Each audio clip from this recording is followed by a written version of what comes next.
the electric vehicle infrastructure project engineer at Norfolk County Council, and I've been working with my manager, Alex Cliff, who's in attendance today, and Peter from the NELC. So thank you again very much, Peter, for helping with this, to put this information session together. So basically, this is about EV charging, about Norfolk County Council's proposals, and how we could involve parish councils and other entities who may be interested in becoming part of this. So we titled it Plug in Norfolk, a county-wide EV charging initiative, and it involves government funding from central government as part of our Travel Norfolk banner and Net Zero Norfolk. They're all part of the same sort of group of initiatives. So a bit of background on it: electric vehicles and policy. So from 2030, there'll be no sales of new petrol and diesel vehicles allowed in the UK, and hybrids will cease sales of new models from 2035. So I've shown a graph there from ZapMap showing sort of cumulative increase of how many EVs are on our roads at the moment. That map has since actually that graph has since changed. Actually, 2030 to 2023, there's already an increase in that.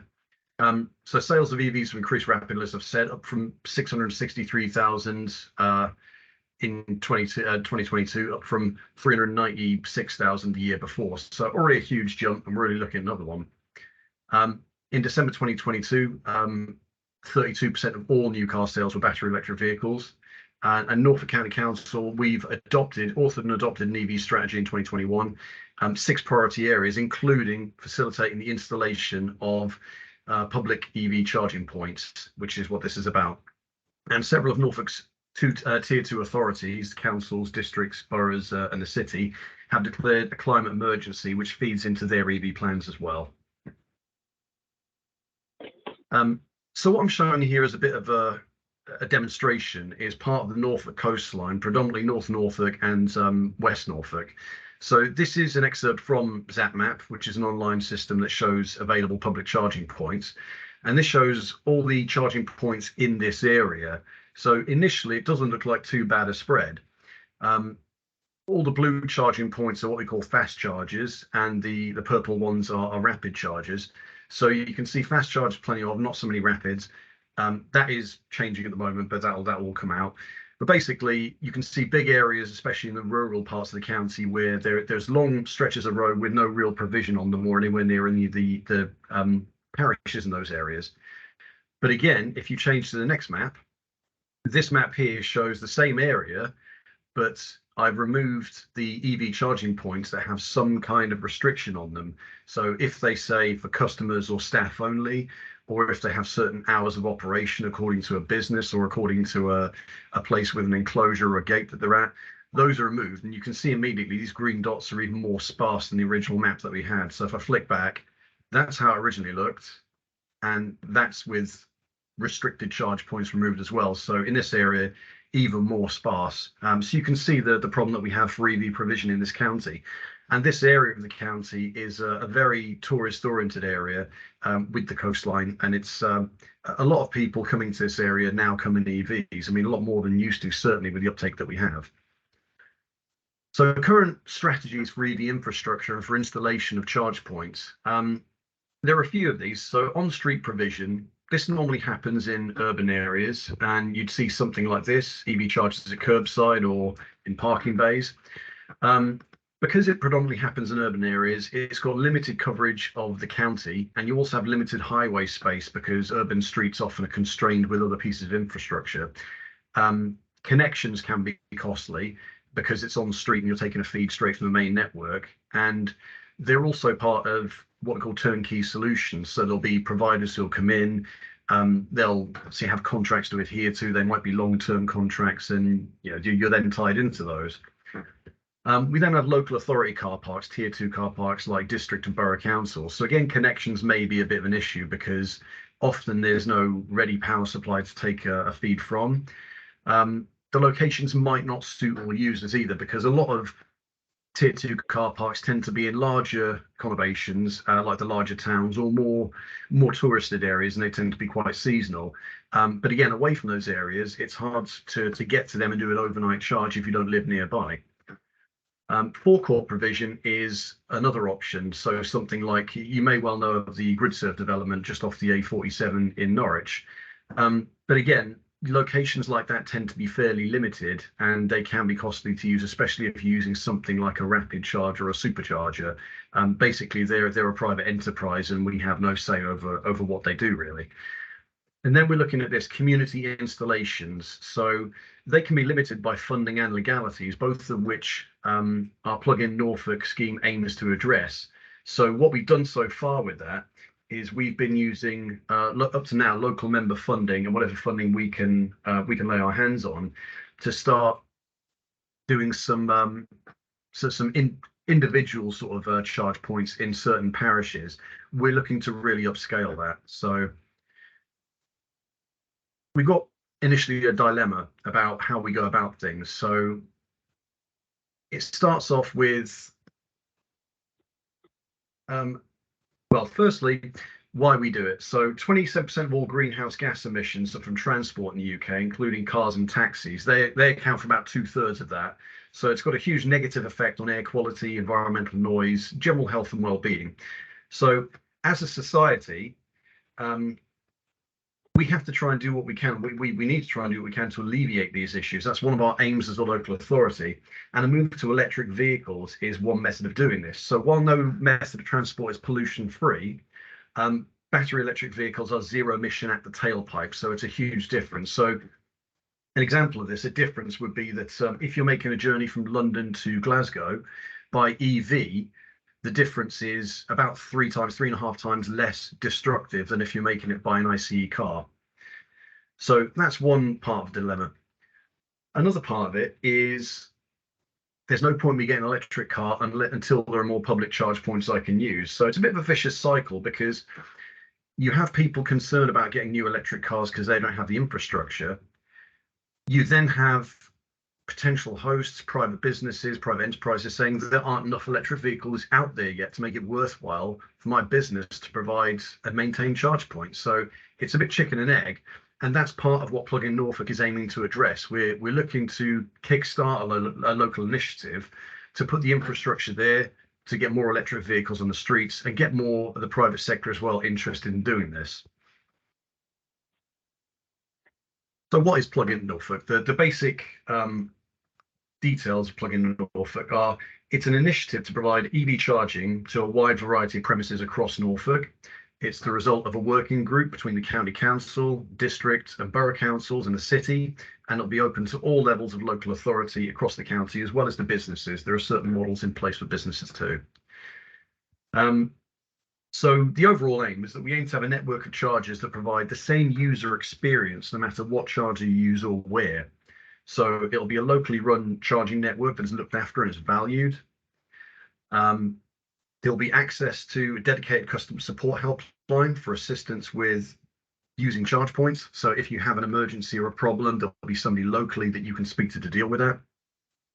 And we're looking to put EV chargers based at the hearts of communities and destinations where people are living and visiting, so that local benefit is greatest from them, whether it's local users or whether it's people who are there to use them. It benefits locally still. So benefits from for EV charge point hosts, if that's something you're interested in as a parish council or a community group. So being part of a wider community network of charge points, we're looking to make this county-wide as a collective. It'll add value to your local community by providing for EV drivers' needs. So especially in areas, as I mentioned, like tourist areas like the North Norfolk coast, more and more people are telling us, I drive an EV, I come to this area of the county, I'm concerned about how I can charge here, what I can do while I'm here. But it's not even necessarily just touristed areas. There might be local parishes where people own EVs and can't charge at their own home, or where simply there's a benefit to having a central charging point. Reduced or no maintenance costs. So our aim for this is to either offset or completely take on the maintenance cost of these charge points, at least for an initial pilot phase. And we're looking to do this by use of government funding that we've been awarded, and we're looking for the Plug-in Norfolk model to sustain itself in the long run. No administration requirements. So as a host, we would look to help you as much as possible with things like the installation, the ongoing maintenance, and also the back office side. So we're looking to put any charges on the Plug-in Norfolk platform on a back office system that is run remotely by a third party on behalf of Norfolk County Council for any hosts. And as mentioned, they will also provide customer support and maintenance as well, because any charge points going in, we want to make sure that they're kept to the best the best condition they can be, so they're used for as long as they can be, and county-wide publicity of the charging network. So we would lead on this. The Plug-in Norfolk banner would be the sort of publicity headline, and we would look to promote all charge points which are part of Plug-in Norfolk by using the Plug-in Norfolk brand, as I've shown you, the Travel Norfolk and the Net Zero Norfolk as well, all part of the same collective. So how does Plug-in Norfolk differ from a standard turnkey solution? So as mentioned previously, turnkey solution is usually by a private company. They'll come in, they'll offer a fixed term contract. They would normally pick the more lucrative locations because of the private business, they're profit driven. So with Plug-in Norfolk, differences include consistency with charge points provided elsewhere in the community under the initiative, so better user experience. In a given area, there's nothing to say that a single charge point operator has to be used. So sometimes you'll be in a different city and you'll have several different brands of charge points under several different companies, and they're not always the same to use. That's what we would look to do with Plug-in Norfolk. Any which are in this brand, in this banner, they're the same user experience. Local contacts based in the public sector focusing on delivery in Norfolk. So initially that would be myself and Alex on the EV side of things, and we're looking to take more officers on the EV team and build on that as EV requirements become bigger. So it is based here in the county council, and any third parties would be working with us. Profit generated would be reinvested back into the community. So one misnomer about EV charging points is that they're a money spinner. The truth for most of them is that they're not. A lot of them are ones that sort of break even or struggle to do that. Some of the ones in more lucrative areas will make some revenue. Generally, we don't advertise them as something that you're going to make money off. But any revenue generated, we would look to bring that back into the Plug-in Norfolk model and reinvest it either directly into EV charging for maintenance, upkeep and improvements, or other local travel initiatives. So everything that comes from this revenue will benefit Norfolk and travel. And as mentioned, support from Norfolk County Council's dedicated EV infrastructure team. So again, at the moment, myself, Alex, and officers to be brought in on this as well. We're part of the team, we're part of your local county council, and what we're doing is for Norfolk and by Norfolk. So what can participants expect from Plug-in Norfolk? So fully supported charge point provision, including maintenance and customer support. It isn't just limited to maintenance. We now have a dynamic purchasing system for charge points, which is in the final stages of completion. So Norfolk County Council would look to do all the procurement side of things, arrange any site surveys, have the companies visit the site who'd be doing the installations, and as it says here as well, fully supported charge point provision and maintenance and customer support. So going forward, we would look to allow as much of a hands-off approach by the host as possible. So for us and the contracted party to take on as much of that as we can. Access to external funding towards installation and running costs. Norfolk County Council, as you may have seen in the press, has been awarded external funding from central government from a local electric vehicle infrastructure. And we've also been awarded other funding besides that. So we have some considerable funding, which we're looking for the capital costs, to cover the capital cost side of things. We're also looking on a trial period to look at taking on the running costs, either subsidising them or taking them on fully. Again, that'll be by agreement. But again, the idea is that we put these where they're wanted by hosts and that we take as much of the burden away as possible. Centralized management and assistance, including usage information. So again, the back office platform that we are using, it's very intuitive. It will log down how charge points are used. So when people are charging at them, how much they use each time, overall usage and what it costs. And that will help us to forecast things as well. If we have charge points that are very well used in certain areas, we might then decide maybe we need to increase EV provision here. And reimbursement of energy costs is a very important one. So if you are, if you like to be considered as an EV charging point host, then the way that we would normally do this is a connection would be taken from the premises where the EV charging point is sited. That connection would use electricity from the premises, and we would look to reimburse the used electricity on a flat rate basis that we've procured from the energy market. So the onus would be on the host premises to look at making sure that their electricity tariff is competitive as possible.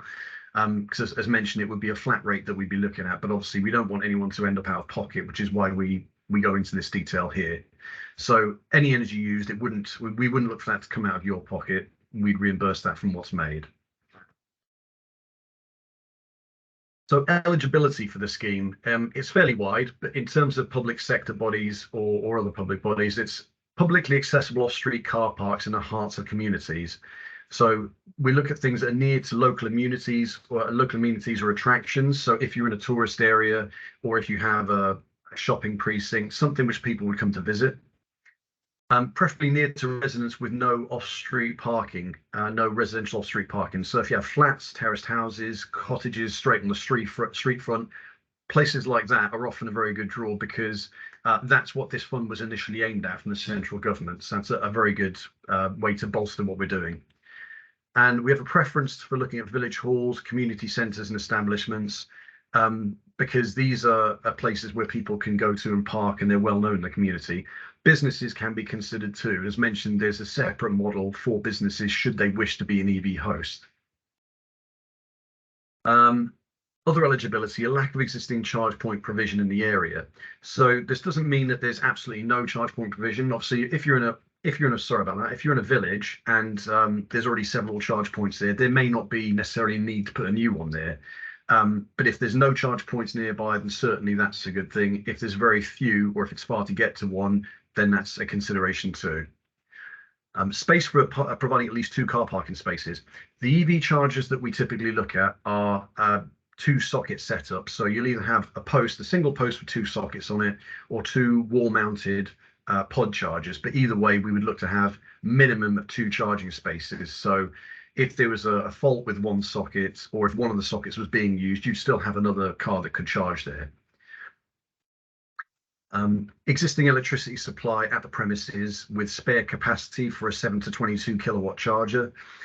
To put in perspective, 7 kilowatts is about the same as an electric shower. So even though it initially sounds quite powerful, it's nothing that most premises won't already be running. 22 kilowatts is a bit more. That normally requires a 3-phase connection. That's a little bit less common in community premises. But again, happy to look at whatever you have available, and we can get that surveyed for you. And a big one, unrestricted access 24 hours a day, 7 days a week.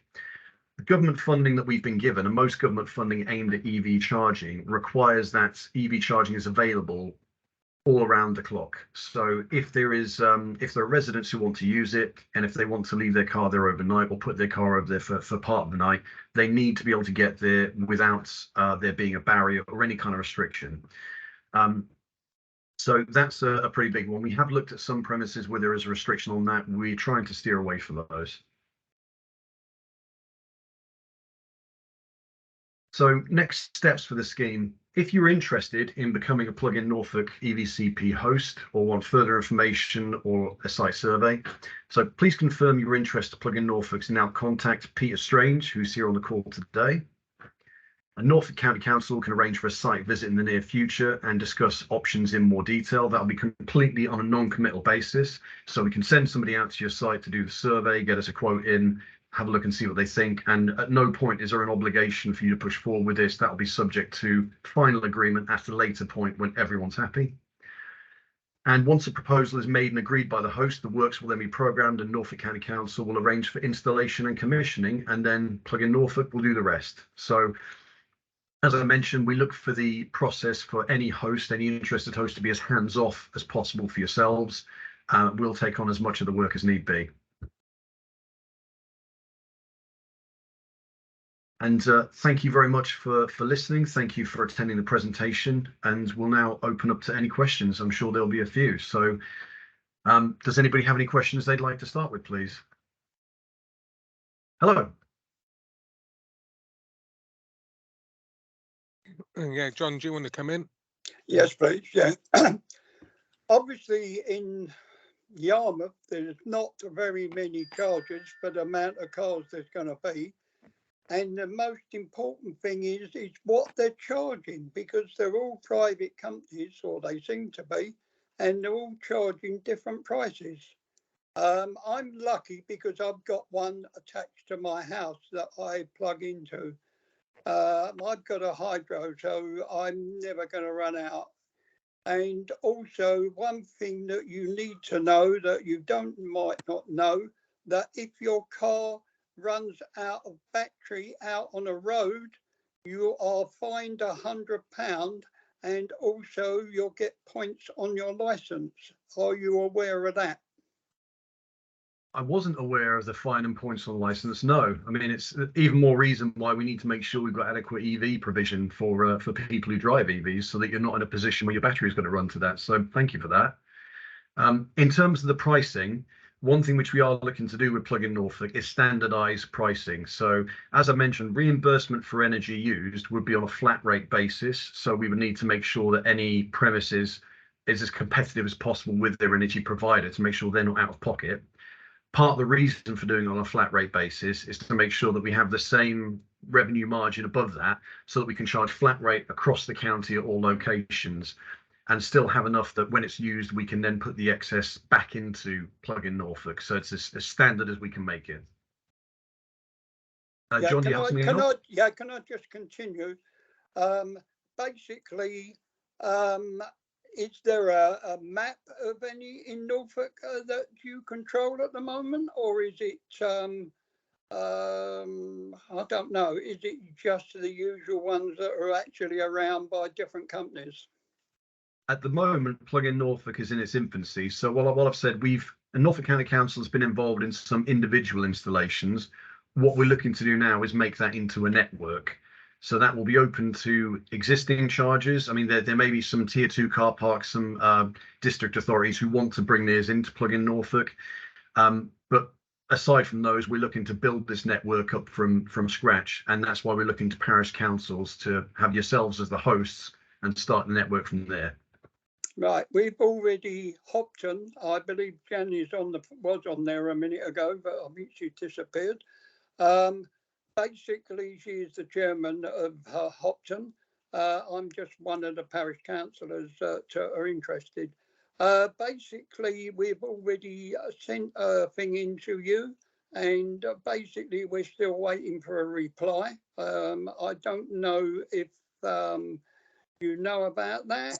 And the most important thing is that it's the cost that's driving people not to get a electric vehicle, the cost of electricity. Even just plugging it into my house is quite expensive. Well, it's not that expensive at the moment because I'm lucky I'm still on a contract. But once the contract packs up, basically there isn't any, how can I put it, incentive to actually plug it into the side of your house, basically, to do that, because obviously the price is too expensive. I understand. Especially, can I just finish? Especially sure. Now, petrol's come down, diesel's come down to a reasonable level from the £2 it was charging for diesel, I believe. I can't remember how much petrol was at the time. I think that went far short. It's now come down to about, under 140 we can get petrol for. Diesel's about 150 something or other. So it's really come down. So basically, but the electric cars hasn't come down. And that's what turns people off of getting electric cars. Still though, officially they're supposed to get one, but I can't see that date being carried on. It'll have to go forward a bit more, I think. Yeah, I mean, I think there are issues around energy costs in all sectors. You know, whether it's petrol and diesel, whether it's electric. I think on a mile by mile basis, the electric is still marginally cheaper than using fossil fuels directly in a petrol or diesel engine. But undoubtedly, we'd all like it to come down. And of course, one of the things about providing publicly funded and publicly managed services is there isn't quite the same imperative that some companies apply to make the profit. So the charging can be made on the best price available. Just to pick up one other point, for anybody who has previously attended meetings and has been in touch with me and indicated that they want to take this forward, this has been passed forward to Kurt and Alex, and you know, we will be back in touch with you shortly. Sorry, excuse me. One of the issues was I wanted to wait until after the elections were over, because I knew there were some people who became preoccupied in the sort of run up to the elections at the beginning of the month, and that's why we're offering this again. So this will be taken forward more actively. But we've got a couple of people with hands up. I wonder, Mark, you're first in the queue. Do you have a question?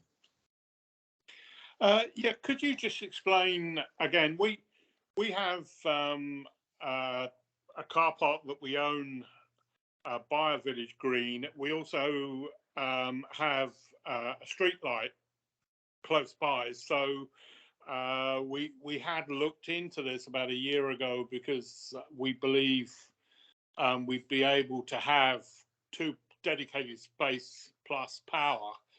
But the thing that put off the parish council at the time was the thought of the obligation for ongoing maintenance and costs associated with it, not necessarily getting the grant, or hopefully getting a grant to put it in. So could you just clarify for me how the ongoing obligation for a parish, or what the ongoing obligation for a parish council would be from a financial perspective once the unit's installed? Yeah, certainly. So initially we were looking at a pilot phase of about 18 months. So we'd look to put the charger in. We would then look at 18 months of either subsidising the maintenance or taking it on wholesale, depending on the conversations that we have for yourselves at a more detailed stage. After that pilot phase is over, then we'll come to an agreement on how to run things going forward. So we have multiple options open at that point. And you know, it could be a point that you either feel that at that point you are ready to take it on yourselves with the maintenance costs and everything, or possibly you don't. But that's a conversation that we would have at the end of the pilot phase. But certainly for the pilot phase, we would look to financially support. So are you saying at the end of, say, 18 months, if it looked like the parish council had a financial obligation to keep it, they could hand it back? That just come in there. So yes, you know, for the duration of a pilot project, we're not asking you to commit to any financial contributions. The purpose of a pilot phase for us is to demonstrate that this is a successful model. We've been very successful in bidding for money from central government towards this initiative, and we know that there's more money coming as well. So it's really important for us to kind of demonstrate over the next 18 months the value of this kind of initiative, to demonstrate that there are parish councils like yourselves that feel not in a position to take on that financial burden yet. By being able to remove that risk from people like yourselves, that we've been able to provide a community asset, which will in turn, you know, translate into better EV uptake in the area. Yeah, it sounds very encouraging. That's fine. Thank you. Oh, good. Yeah, I mean, you mentioned at the end of it about the charge point being removed. I think that's something that we want to discourage at all costs, because I think it's not only, I think, would you find it very valuable, but obviously it's counterproductive to what we're trying to do with the county as a whole. So I think everyone will see the value in these once they go in. I think the fear is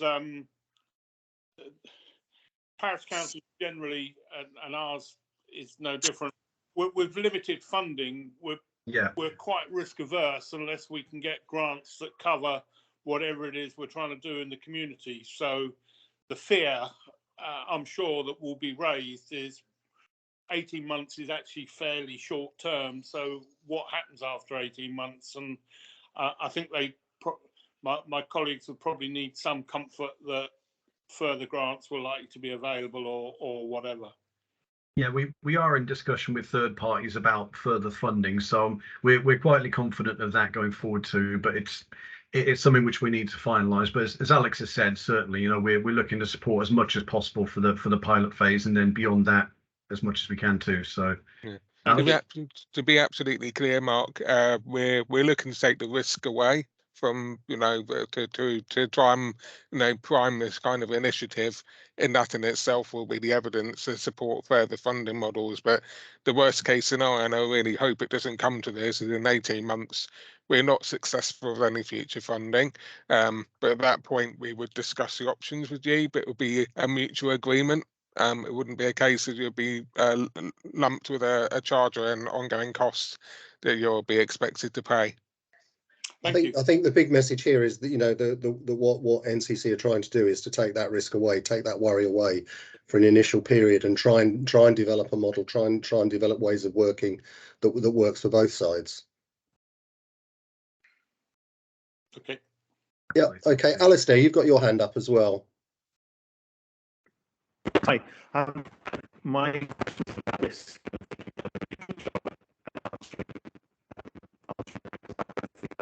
Sorry, Alistair, your connection's really bad.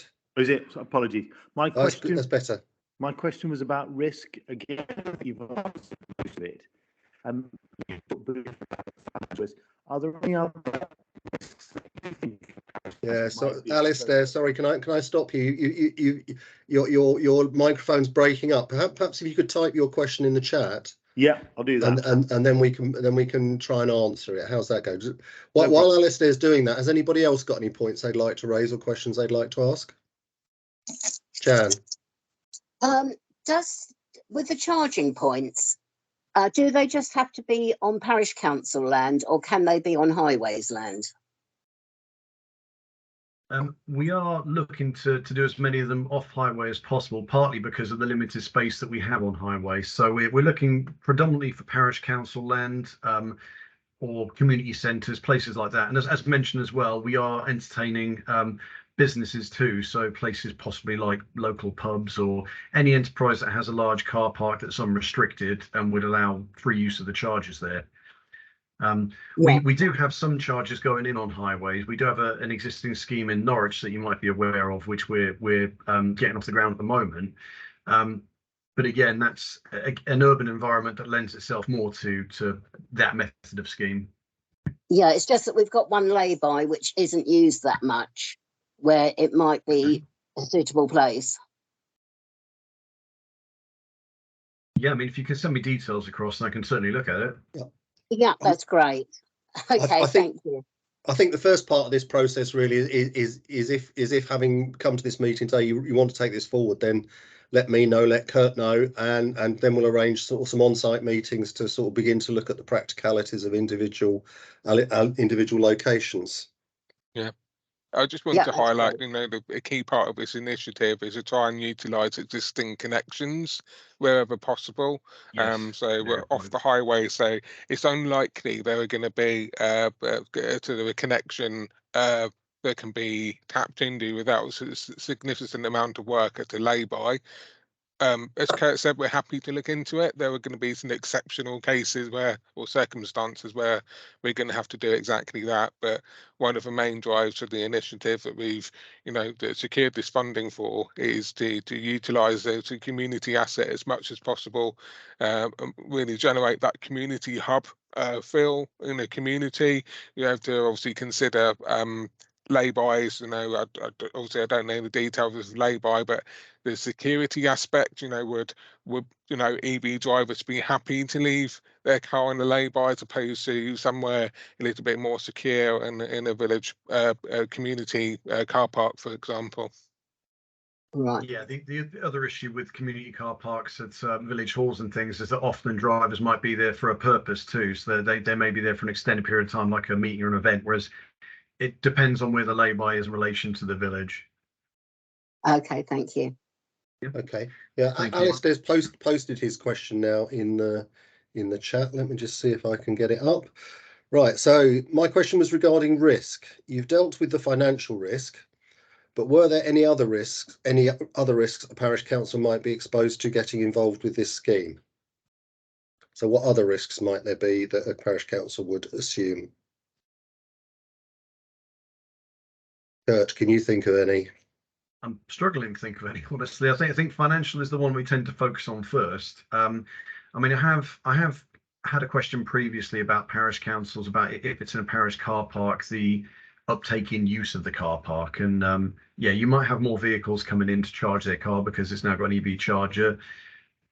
That may have an application on wear and tear of the car park, but that's something which has got to be an accepted risk by the parish council. So things like that, I think, are things that are naturally going to happen with the increased use.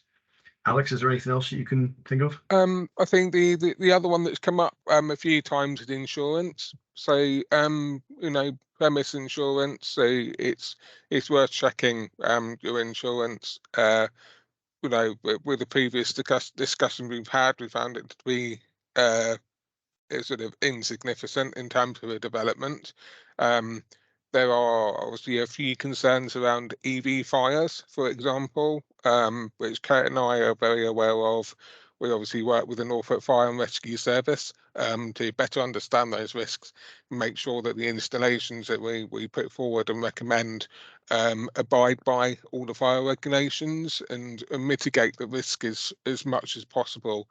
That said, you know, there is always a risk, but there are risks with having, you know, a car park, petrol and diesel, you know, vehicles are more likely to catch fire than an EV, despite what the sort of media stories say.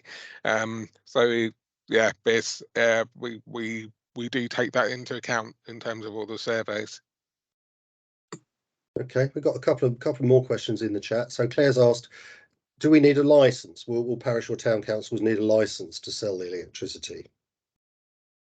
That's part of what this model is trying to avoid the need for. So I've mentioned before about the general power of competence, and that's normally if the charge point is being administered directly by the parish council. That's my understanding of it.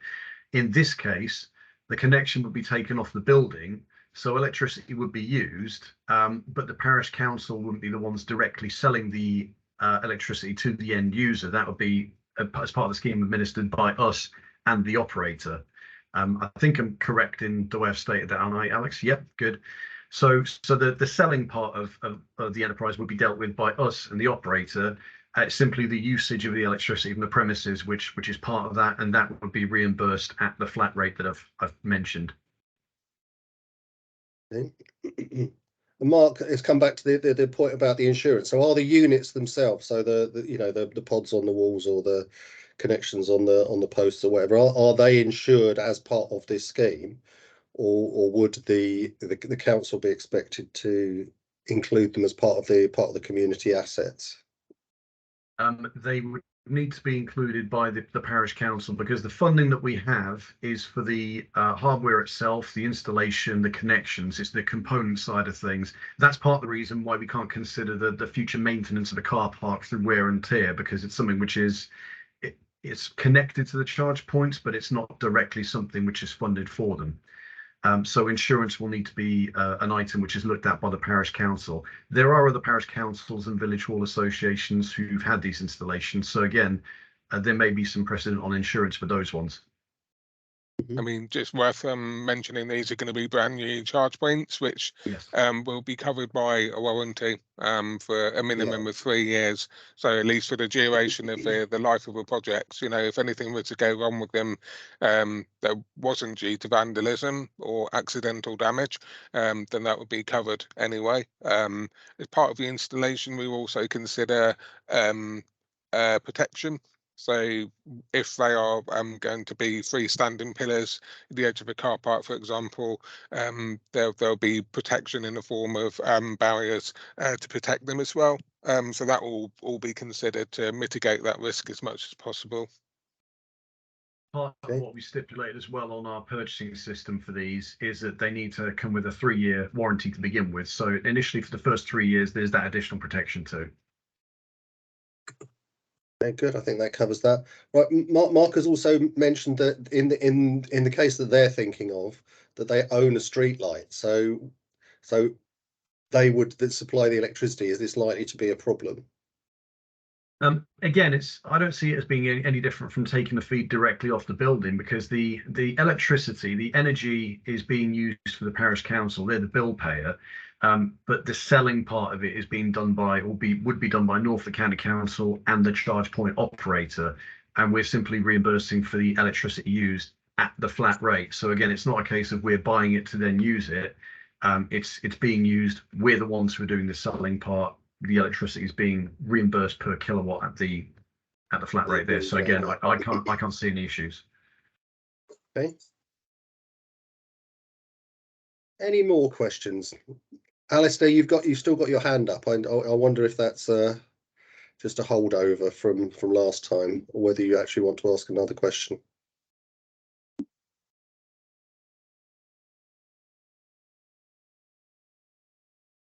Yep, hands down. Okay, good. That's hand down. On the issue of, oh, sorry, Pierre. That's all right. No, I was just going to say on the issue of the selling of electricity and provision of charge points for EVs at parish halls. One thing which we have looked at before is some of the legal acts which are open to parish councils. I think it's the Town and Country Planning Act. We've spoken to our legal department here about there's a bit in there about provision of specific spaces for specific vehicles. And we feel that provision of spaces for electric vehicles needs to include charging. So again, that's another little add-on, another little safeguard with regards to the whole selling of electricity issue. So even though the selling part of it for parish councils is a grey area, we're not talking about parishes selling electricity to us. We're talking about using an existing supply and then reimbursing for what we've used. Okay. Mark, you've still got your hand up. Do you want to ask another question? No, sorry, I'll take it down if I can work out how to do it. Sorry. Okay, don't worry about it. We've all done it. Yeah, I just wondered, putting you on the spot here, but you had that recent installation at Reedham. You got some nice pictures. I just wondered if we've got a little bit of time left, might help to kind of paint a picture as to what a recent Absolutely. installation looks like. Yeah, let me have a quick look. Sorry to put you on the spot. I just thought No. useful for everyone to see. No, that's absolutely fine.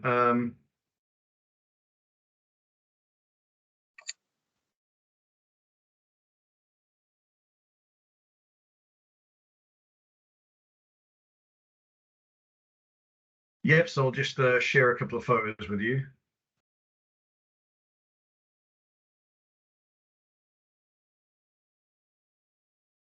So if you just let me know when you can see this. Yep, that's up now. Yep, so that's on the side of Reedham's Village Hall. So what they've done with this is you've got 2 pod points which are mounted in an enclosure with a card payment machine below and a sort of instruction sheet here. So it's all very neat and tidy and enclosed. And I've got another photo which shows it more close up, which is that one, if you can see that one. Yep. So again, very smart, very simple to install. In this case, a wall-mounted solution was seen as the way to go. Some village halls, that's the best way to go. It is certainly usually a cheaper way to go. But as I mentioned, you can have a freestanding pillar with 2 pods or 2 sockets on it. But generally, that's the kind of setup we're looking at. So yeah, it gives you a bit of an idea of one of the piece of apparatus which we use as part of our procurement. So that's the other thing is in our procurement system, there will be different providers and there will be different apparatus used. So this might not necessarily look like the very thing that goes up, but the key thing is the user experience. No matter what gets put in, it will operate the same way so people don't get confused going from one to another one. You'll operate from the same app. So Yes. if you can just use a contactless pay-as-you-go terminal installed as part of this, and that will be standard. We're very, very passionate about that, making it sort of sort of the user experience first. Although it costs a little bit more to install and to operate, it's got to be about making it as simple for users to operate. And that applies to people that prefer to have an account and operate on a more regular basis using an app. There'll be the same app that will operate, even though the charges might look slightly different from site to site.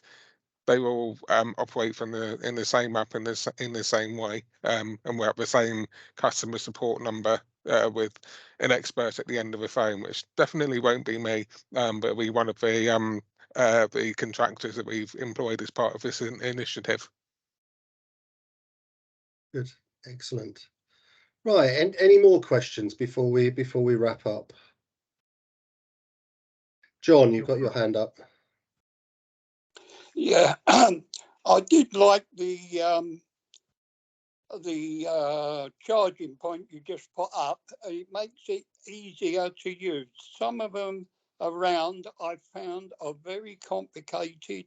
You've got to have the app, you've got to have money on the app, and so on and so forth. Just to slide a card in to use is a very easy way of doing it. And just being that I'm a user now, basically that is a very easy way to do it. You slide your card in, you charge your card up, and basically it just charges your card at the end of it. And that is so easy. And if only they was all like that, it would be a lot easier. Yeah, Well, we need to go out and standard. get plenty installed. Absolutely, that's our standard, because some of the government funding that we get stipulates a minimum payment method, and the easiest one that we found to have on all charge points is contactless payment. So that's the standard that we'll have across the board. Yeah, it makes it a lot easier because not everybody walks around with a phone with a load of apps on it just to go to different chargers each time. So obviously just put your card in a presto. It's just like using a bank, an ATM at a bank. Basically put your card in, punch certain numbers in, a presto, it works. And we've got to worry about a mobile phone signal either. No, and that was another problem. I was just going to come to that, but you beat me to it. Yeah. Right, Jan, you've got your hand up. Yes, would it be possible for you to send out copies of the slides that you did to the parish clerk? Yes, I can arrange that. Yeah, lovely. Just for everybody's information, these slides and the recordings of the previous meeting are available on the Norfolk ALC website. So they are all available there now. So lovely. Okay, thanks a lot.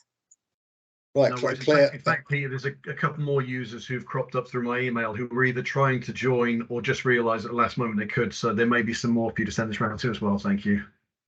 Yeah, I mean, if you've had stuff come through on your email, Kurt, if you send it to me, I'll send them links for tonight's meeting as well, so that if they can make it tonight, then they can still pick this up. Right. So Claire's asked a question: do users need a minimum amount of time?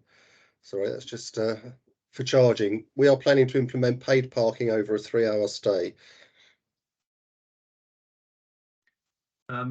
Minimum time, I'm not sure. We've not had that before. Normally there's a maximum dwell time after which people are either charged or it's a maximum time they can stay. I think that's certainly with our on street. I mean, if somebody comes and they start charging and a few minutes later they want to leave, I don't think there's a minimum problem. Maximum, it's probably a good idea to have a maximum stay in time, at least during the day. At least that's what we've done on street. Would you agree, Alex? Or yeah, I mean, I think in the early stages, a little bit more leeway so we can understand more about charging patterns over time would probably be beneficial. So as Kurt mentioned in his presentation, the back office system allows to collect that kind of intelligence and understand how long people are staying for. There is also the option of being able to charge for parking alongside charging for electricity consumed through the unit in one. So you can simplify that. So they would charge you for the length of time that you're connected to that charge point, as well as how much energy you've used. It's a really difficult one to answer here, because it depends on the speed of the charging that we install, and that will vary from one site to another. It will depend on the location and the dwell time. So there are people coming to visit a local area to visit an attraction for the day. They don't want to have to come back and move their car after 2 hours. That's a sort of inconvenience. So it's going to have to be kind of decided on a case-by-case basis. John, you've got your hand up again. Yeah, sorry. I'm just thinking that I don't know if you know, and this is rather important. You cannot sit in your car or be anywhere near your car when you're charging it, because there's a system where it only charges very, very slowly if you don't lock your car and you're out of reach of the remote on the key. Basically, so I'm just pointing that out to you. It's got to be somewhere where you can leave your car for a matter of about 2 hours or however long it takes to charge, and how big the charger is. But you can't literally stand outside the car, and if you smoke, have a cigarette, or if you've got a flask of coffee with you, you can't have a coffee near your car. You've got to be completely away from it. So that makes another little clause that probably you're not aware of. You can get that taken off by the supplier of your vehicle, but I know quite a few cars have got it. I know mine's got it, and I found that out when I went to charge it at Tesco's. Believe it or not, I couldn't make out why it wouldn't charge, and evidently someone told me when I rang them up to walk away from the going Tesco's and have a cup of tea, so you're completely away from the car. Hey presto, when I come back it was charged. But it wouldn't charge while I was standing there waiting for it to show me that it was charging, if that all makes sense to you on my phone. Good. Yeah, thank you for that. Right, any more questions or observations? I don't see any physical or virtual hands going up. So, I mean, it remains for me to say thank you all very much for coming along this afternoon. Thank you to Kurt and thank you to Alex for your time and your comprehensive explanations of what's on offer. The next step is, as Kurt said, if you are interested, contact me or contact Kurt and I'll make sure your details get passed through. And then we'll arrange sort of on-site meetings to start going through some of the specifics of what might be possible in the locations you're thinking of. And as I said, there's a lot of willingness and a desire to find solutions if a solution is available. So, if you're at all unsure, then do please get in touch and let's have the conversation. And other than that, just to say thank you again. And if you'd like to watch it again this evening, you can come back this evening. We're having another version of this meeting at 7 p.m. tonight. So I'll see you later, and thank you very much. Thank you, Peter, and thank you, Alex, and thank you, everybody, for attending. Thanks, everyone. Bye. Cheerio. Thank you. Thank you.